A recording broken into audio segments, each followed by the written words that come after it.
It's been a week of medical drama, with hospital doctors threatening mass resignations over a contract dispute with the state government. The Health Minister says the current arrangement is bleeding money and there's not enough evidence it's delivering for patients.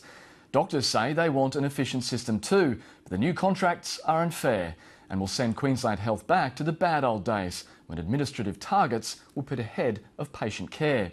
In a moment, our exclusive interview with the government's Dr Chris Davis. But first, Kathy McLeish reports on the critical issues.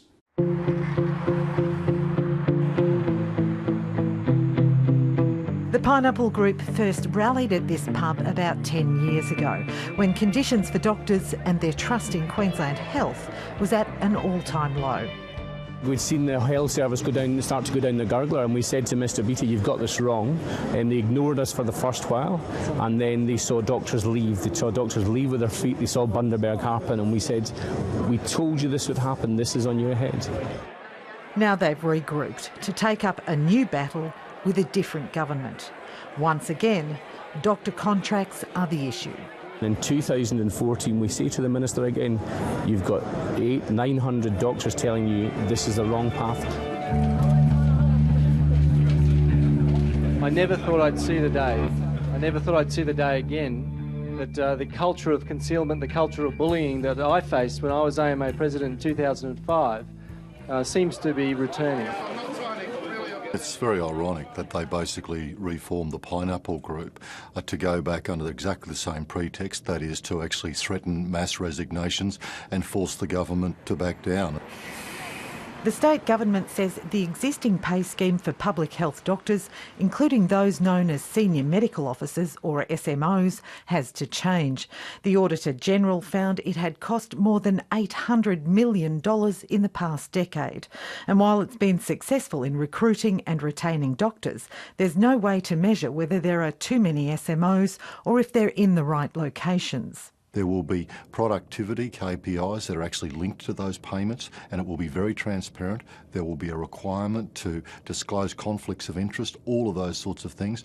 Rostering is going to be monitored. Overtime is going to be monitored. All of those sorts of things which have been major failings in the current system, which actually grew out of the Pineapple Hotel 10 years ago. The AMA is ready to make sure that every single dollar spent in Queensland is spent efficiently.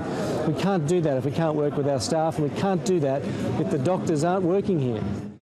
The new individual contracts would simplify complex pay scales and allowances and include service delivery targets negotiated at a local level. The doctors are worried they're losing access to the Queensland Industrial Relations Commission for unfair dismissal, some fatigue provisions and the right to object to changes in their contracts. Dr Suzanne Royal took part in a series of meetings with the government. She says the new contracts require a great degree of trust. You've got disempowerment of the clinicians who have the interests of the patients at heart, sitting against the managers who are in a different position, who have different goals around financial efficiency. Could you sign this contract? No, not this contract. And I can't take this government on trust because I think that they have broken our trust on so many fronts. She's not alone. I don't think I've met anyone to date that is happy to sign the contracts in their current form. We have recently seen the contracts and we're quite uncomfortable with the fact that they can be changed unilaterally by the HHS at any point. So I think there's a lot of fear amongst people. I think a lot of people feel that they're being coerced into signing the contract that's offered. It's been an increasingly bitter war that's deepened factional divides. The president of the Queensland branch of the Australian Medical Association was photographed signing his own contract for a departmental media release.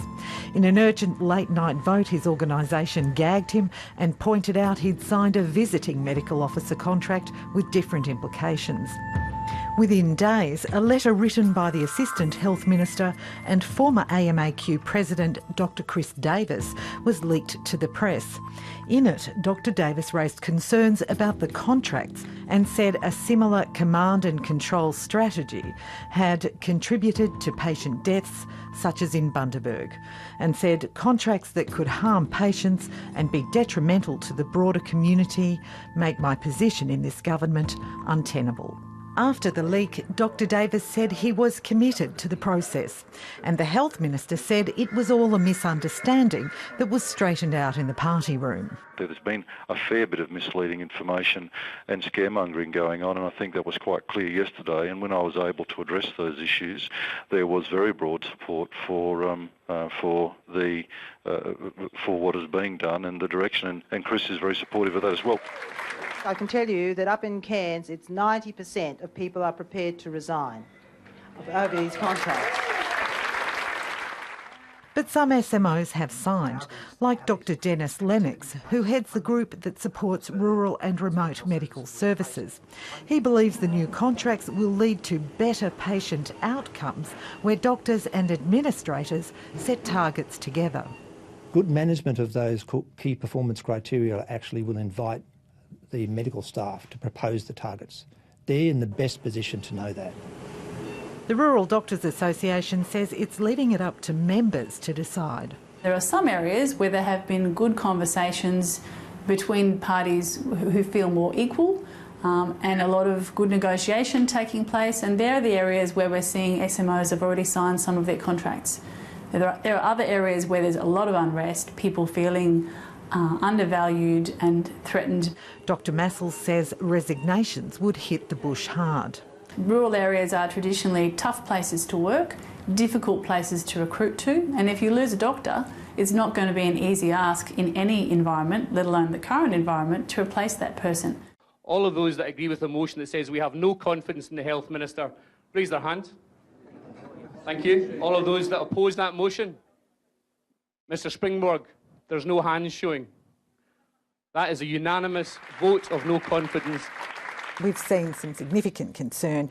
You're dug in, they're dug in. Where do you see it going? Well, once you get onto an evidence base and you deal with the facts about what the issue is, you can work these sorts of things through.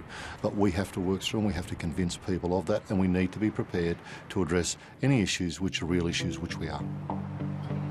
Last night, new talks brought signs that a compromise might be found. But there are substantial concerns that we face. The Minister and his team listened sensibly to it. A number of those, I think we've reached a degree of consensus that we can move forward on this. It really is definitely no consummation, but it's maybe a first stage.